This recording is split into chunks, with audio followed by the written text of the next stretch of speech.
Hi, welcome back. If you're new here, my name's Natalia, and today I wanted to go over some of the books that I really wish I could read again for the first time.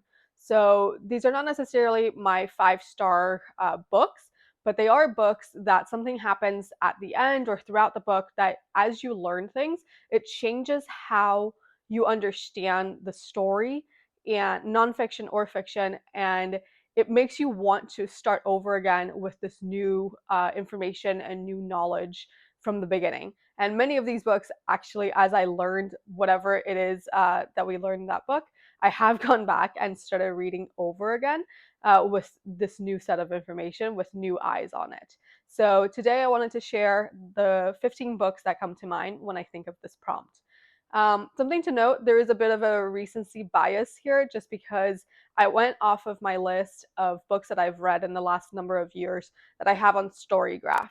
And I only started using StoryGraph in the last few years. And even though I did import my content from Goodreads, I'm sure there's plenty missing. So there are plenty of other books that I could add to this list, but this is what I have as of right now. So without further ado, let's go ahead and get started. These are going to be in alphabetical order. I despise ranking books. I just can't. So starting with A, the first book, and I have my notes over to the side here, but the first book that comes to mind is A Man Called Ove by Frederick Bachman and translated by Henning Ko, I think.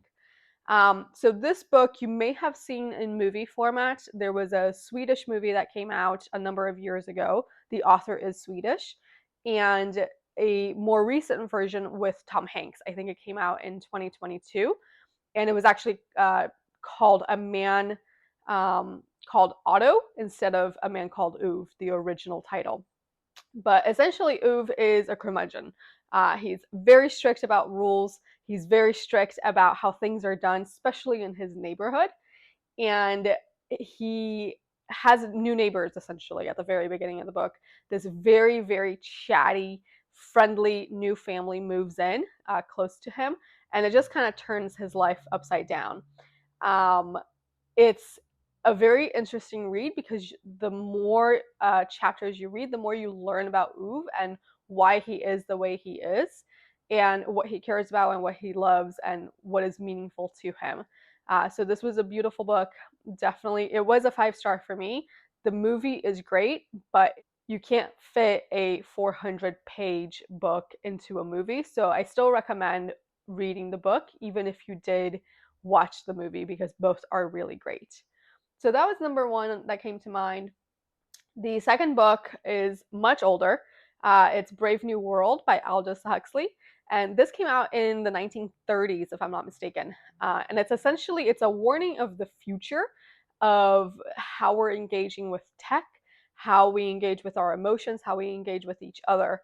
And in this book, it revolves around science and the utmost efficiency, essentially. So when kids are still at a very young age, emotion and individuality are basically stripped from them. So they're taught to either suppress or to just not have that. And really what that means is that they can be better controlled. The message that it sends still holds true today, right? So even though it was published in the 1930s, obviously the tech from back then is very different from the tech that we have today. But the warning is the same of not losing individuality, not being out of touch with your emotions, out of touch with each other, listening to each other, and not essentially turning into robots that can be controlled, right? So it's an interesting message in that it still applies close to 100 years later. So definitely worth a read, and there's a lot of twists and turns in this book, and it's something that I think I read for the first time in high school, and I've read a number of times since then. So definitely recommend this one. The next book is actually a more recent book, Cersei by Madeline Miller. So Cersei is part of Greek mythology, if you're not familiar with her. Essentially, she is banished by Zeus to a deserted island, and there she discovers her power, which is the power of witchcraft. This is a beautifully written book. It took, I believe, 6 years for Madeline Miller to write this book, and it really shows in the level of detail and just simple beauty that she has included in this book. Um, it's also it is a long book. I have listened to it on audiobook as well as read it on my Kindle. And if you can imagine, it's an immortal being's life put into a book. So this spans centuries. It's a whole lifetime of an immortal being. So I truly recommend this book. There are so many things that happen throughout her life, and it makes you appreciate the character growth essentially.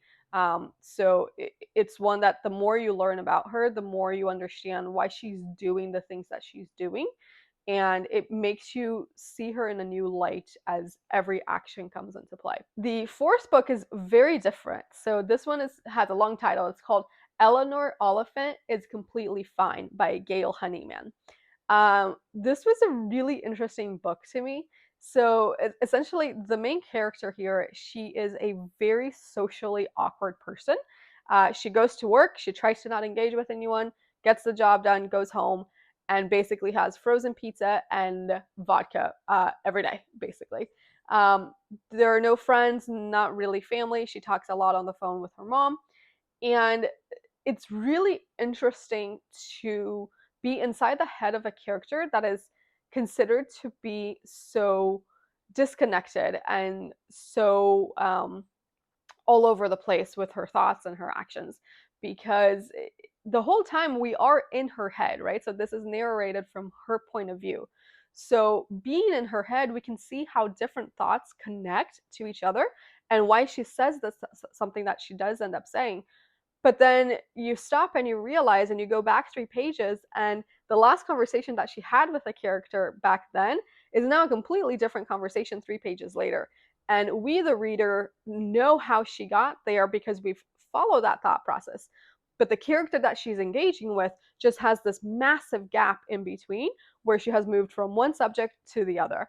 So it's a really interesting read to see how different people think and how they process things. And the more you chapters that you read through, you understand why she is like that, why she behaves like that, and how she came to be herself essentially. So this was a fascinating read. I think at the end of it, I am not somebody who typically reads trying to figure out what's going to happen next. So I'm always surprised by what happens. And this was a book that at the end really took me by surprise.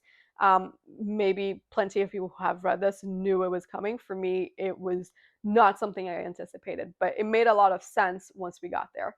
So this is one that I have not read for a second time, but I think if I pick it up, having the knowledge of what happens at the end of what we're told will make me read it in a very different light. So that's a really interesting one as well.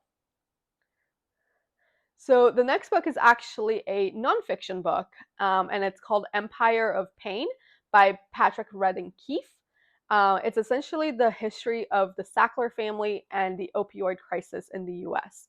So if you're not familiar with Keefe, he is a journalist, an award-winning journalist, and this is one, I think this was the first book that I actually read by him that really pulled me into his work. It is a big book. It's a long book. I think it's over 500 pages, if I remember correctly. Um, and it goes over more than a century of history about this family and the rise of various things within the pharma culture in the US. So it starts the conversation about the beginnings and the rise of medication marketing that happens today, both to consumers and to doctors. It talks about how pharma companies influence the FDA. It talks about doctors who write thousands and thousands and thousands of prescriptions to people who might not actually need it, and a whole lot more. And it also chronicles the life of the Sackler family, who is at the forefront of the opioid crisis. This is a really, really interesting book. As someone who is not familiar with this world at all, I found it very, very easy to follow along with the story. He does a fantastic job of tying in bits and pieces together so that you can follow along and not lose track, or like be on the page and go, who is this character again? Like, who is he talking about here? He's very, very good at slowly building that information so that you can keep track of everything as you go through the book. And if it's been a while since he's mentioned somebody, he does a really good job of saying what he needs to say, and whether in parentheses or commas, etc., he'll let you know, like, this was the guy that we met back then and who did X, Y, and Z. So fantastic writer. I have picked up a few of his other books since then. This was my first one of his, but I will absolutely continue to follow his journey. Any of the books that he writes, certainly, but any journalistic pieces as well. The next book, also a nonfiction book, was called Evicted by Matthew Desmond. This is the story of 8 families who essentially live on the edge in Milwaukee of not ever having truly enough money to pay rent, or being delayed, or if they pay rent, it means they don't have money for something else that they need in their life. And it's in the poorest neighborhoods of Milwaukee. And it also tells a story from the other side of, he actually also follows 2 landlords that are renting to these families that he's following for this book. And one of them actually runs the worst trailer park, the poorest trailer park in Milwaukee.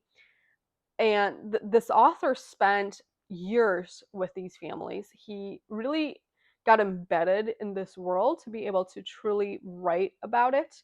And he saw firsthand the pain and the difficulties that come with this life. Not only did he witness all of this, but I think his writing really reflects the pain and difficulty of this life. And he does a really great job of not only outlining this is what's wrong and what's making it difficult for these families, but here are 10 different things that we as a society, the government, as an individual, whatever it is, here's what we can do to make this better. So the next book in this list is the Fourth Wing series by Rebecca Yarros. So I counted it as just one book simply because it's the same story. So even though it's broken down into multiple books and each one has their own overarching story, end to end, it's still one universe, one story that we can dive into. I think this is a quintessential fantasy book if you haven't picked it up before. It's actually part of a new genre called romantasy. So there is that romance, there is a bit of spice in it, but it is, at the end of the day, still a fantasy book. To me, it's very similar to Harry Potter. It's essentially following a student. Yes, they're older. Harry Potter starts when they're 11. For this book series, they're in their early 20s. But it's essentially these young adults going to schools and going through the trials of love and friendship and a magical war, right? So, having recently read the second book when it first came out about a year ago, the twist at the end of the second book made me want to go back and reread the first book and second book from the beginning. And I did. And it's a very interesting, it's very fun to be able to read with this new information. So my first time through the 2 books, I really enjoyed it, really liked it. And then as soon as I learned that piece of new information at the end of the second book, I went back, and it makes you read the same things with a completely different eye, right? So you understand certain pieces that maybe you glazed over the first time around, and you don't realize how important it is. So that's one of the things I love about reading these fiction books, of the more you learn, the more past events will make sense, but you won't remember them until you actually go back in the book and reread that series. So I hope it continues on this trajectory. I think the first 2 books were very, very good. I'm excited to get the third one. I think it comes out in January. So I'm excited to get the third one and just see how she keeps the story going. The 8th book on my list is a series as well, and it's the original for me. It's the Harry Potter series by J.K. Rowling. Harry Potter is really the original series that made me a bookworm.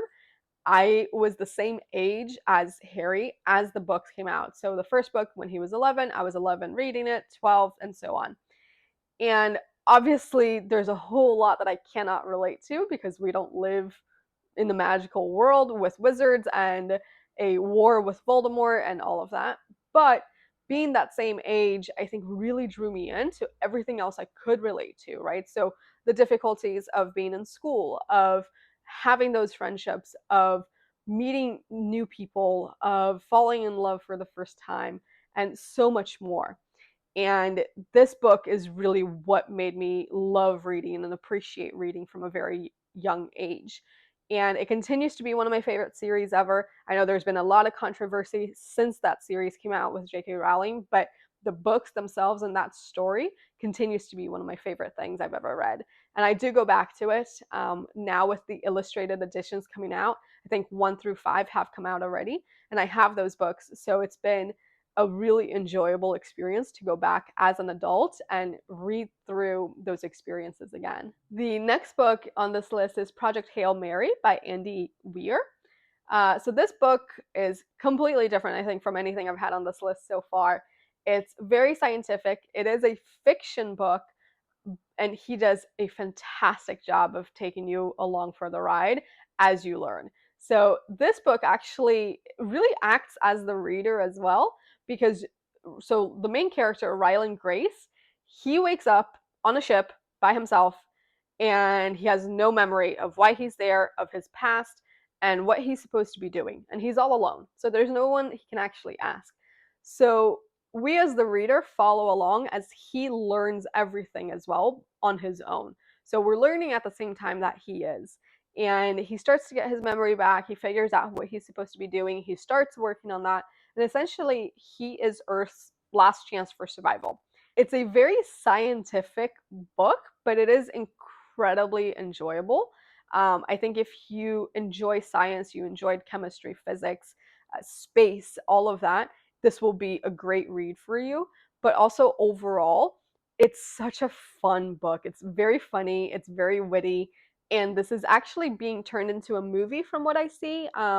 I think it's supposed to be released in 2026, and it looks like Ryan Gosling will play Grace. So I'm really excited to see what they do with the movie and whether it stays true to the book, especially because it's very alone, right? It's him and one other character. So I'm intrigued to see how they'll bring that to the screen. But I think this is one of my favorite books I've ever read. It is a long book, but you are engaged and tuned in the whole time just because it is so interesting to continue learning what he's learning at the same time. Number 10 on my list is the Hunger Games series. So back to that same experience with Harry Potter. I think obviously this came out when I was a bit older. I think this came out in 2008, 2009, 2010 potentially. So I was already in my late teens in college, but it's another classic, I think, of my youth. The Hunger Games series by Suzanne Collins is very much about the themes of injustice and romance and complex characters and the old battle of like good versus evil. So it's very reminiscent to me of Harry Potter and the series that I enjoy today, like Fourth Wing. So it's another one that as you go through and you learn about the characters and you learn about the world and you learn about what comes next, if you go back and actually read it from the beginning, you can see tidbits of information here and there that you might have just seen as extra the first time around, but the second read through you realize, oh, this actually becomes a really important point. So this was a great series, definitely a classic for me, and something that I think I've reread 2 or 3 times since. And same idea, every time through you learn something new, you remember something that you had learned the first time around, and how it now changes your perspective as you're reading it again. So number 11 on my list is The Invisible Life of Addie LaRue by V.E. Schwab. And essentially, Addie makes a wish one day to live forever. And her wish is granted with a caveat. Nobody that she meets will ever remember her. So she's cursed to always be forgotten as soon as she's out of sight. But after 300 years of living life like that, all of a sudden somebody remembers her. So the story spans those 300 years of her life, everything that she's done since then, and then all of a sudden this person who knows who she is and can remember her.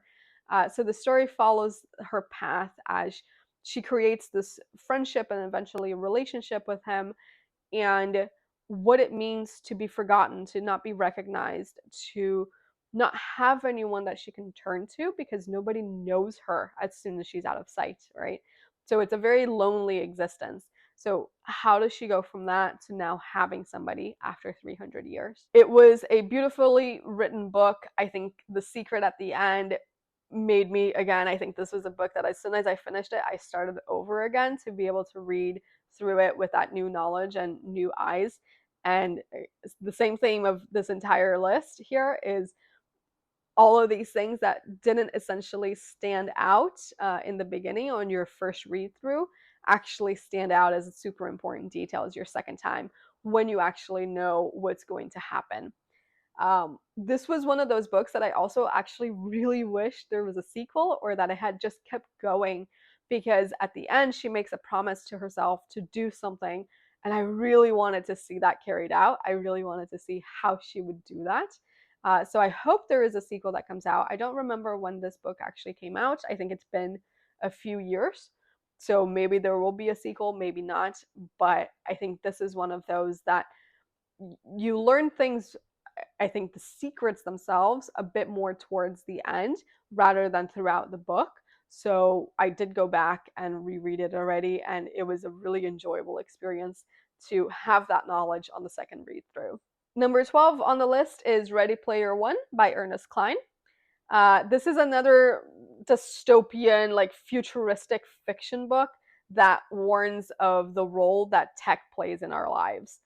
And essentially, there is this world called Oasis, and most people in the future spend their lives plugged into this digital world, as much as they can. And Oasis allows you to be anyone that you want to be across, I think it was about 10,000 planets or something like that. And Oasis was created by James Halliday. And before his death, he created a series of puzzles that, if anybody solved those puzzles, they would have access to his massive fortune and be able to control his company, which basically controls the world because it controls Oasis. And for years, everybody who logged into Oasis tried to solve those puzzles and nothing came of it. And then one day, the main character, Wade, finds the first clue. So I think this book is similar to Harry Potter and the Hunger Games, where there's a teenage protagonist. He is essentially, he turns into the hero at the end, but he's being hunted down by everybody. He's having to make friendships, figure out if those friendships are true friendships and people who will stand by him and help him. I think there is a movie of this book. I don't know if there's a second movie for the second book actually, but the first movie, if you have seen the first movie, I would still recommend reading the book. They are very, very different stories. So there was actually an interview with the author where he said it would have been impossible to fit all of the information and the details from the original book into that movie. So he worked together with the screenwriters to actually change the story and make it more palatable for a movie format. So they are different stories. There is kind of a fork in the road about 2/3 of the way through the book where the stories diverge. So if you have seen the movie, I still strongly recommend reading the book, simply because they are different stories, and the book, as always, typically has so much more information. It's so much richer. Number 13 on my list is The Seven Husbands of Evelyn Hugo by Taylor Jenkins Reid. I think this was the first book that I read by her, and then I ended up binging her entire catalog of books that she's written over a number of years. But in this book, we meet Evelyn, who is an aging Hollywood star, and she's basically ready to tell her story to the world. She contacts a magazine reporter who's kind of an unknown figure. Nobody understands why her, but that's the idea, right? As we go through the book, we learn more and more about her life and why this specific reporter. Basically, the world watched this megastar marry and divorce seven different men throughout her life. But nobody actually knew the true story beyond what the media portrayed. Nobody knew who she loved, who she didn't, and who actually the true love of her life was. It's beautifully written. It's within every chapter, there's a handful of new clues that essentially tell you who this person is. So it's not a build up to the end and then you learn all of this information. It's along the story, you are learning who Evelyn Hugo is, who those men were, who her friends were, what her life was like as this incredibly well known, iconic Hollywood movie star. And I think the overall message of the book as well, I think applies to just about everybody in the same way that we don't know who these celebrities really are in real life, only what the media portrays. It's a message that applies to everyone else as well. We don't know what's really happening with someone. We don't know what's in their mind. We don't know what they're going through. And we don't know what's happening behind closed doors. So until you build a relationship with them and you have that open conversation, that is still just speculation for everyone. Number 14 is Skipping Christmas by John Grisham. This is a completely different book, I think, from my list as well. This came out many years ago. I remember reading this in middle school and just laughing like crazy at various scenes. And it's middle school. Most kids are typically napping during reading period, and I was that weird one reading this book. It's a very short book. Essentially, it's the story of a family where the daughter goes away, I think, with the Peace Corps to Peru to volunteer for a year. And the dad decides this year, we are not going to do Christmas. We are going to skip Christmas. We're not going to deal with the crowded malls, the present shopping, the food shopping, the parties, all of it. He just wants to skip over the whole thing. And he convinces his wife that they should instead just go on a cruise in the Caribbean. And after some finagling, she buys in. And so they don't put up any decorations, they don't buy presents, none of that thing. Instead, they go and get spray tans, they get swimsuits, and various other things. A few days before they leave for their cruise, their daughter calls them and says, I'm coming home for Christmas and I have met the love of my life in Peru and he's coming with me. I cannot wait to show him how our big Christmas party is done, all of our decorations, blah, blah, blah, blah, blah. See you in a couple days. And so they start panicking. That's essentially the premise of the book, and a whole lot of really entertaining, funny things happen throughout this book. And I think for me, the part that is so different about this book and why I have reread it a couple times is because every time you read it, even though you already know it's going to happen, you still laugh like crazy as you're reading it. John Grisham is a very, very visual writer. It's very easy for you to imagine and picture what is on the page, and it's very funny. There's actually a movie with Tim Allen and Jamie Lee Curtis that came out a number of years ago as well. It's called something different. It's called Christmas with the Cranks. They did a fantastic job of staying close to the book. I think both are worth watching and reading. They're both very good in their own right. The story is basically the same. I think obviously the book has a few more details, a few more scenes that just can't make it into the movie because it would be too long. But they both do a fantastic job. It's a short read. I think it's under 200 pages if I'm not mistaken, and absolutely worth it. It's very, very funny. And then my last book on this list, number 15, is The Song of Achilles by Madeline Miller.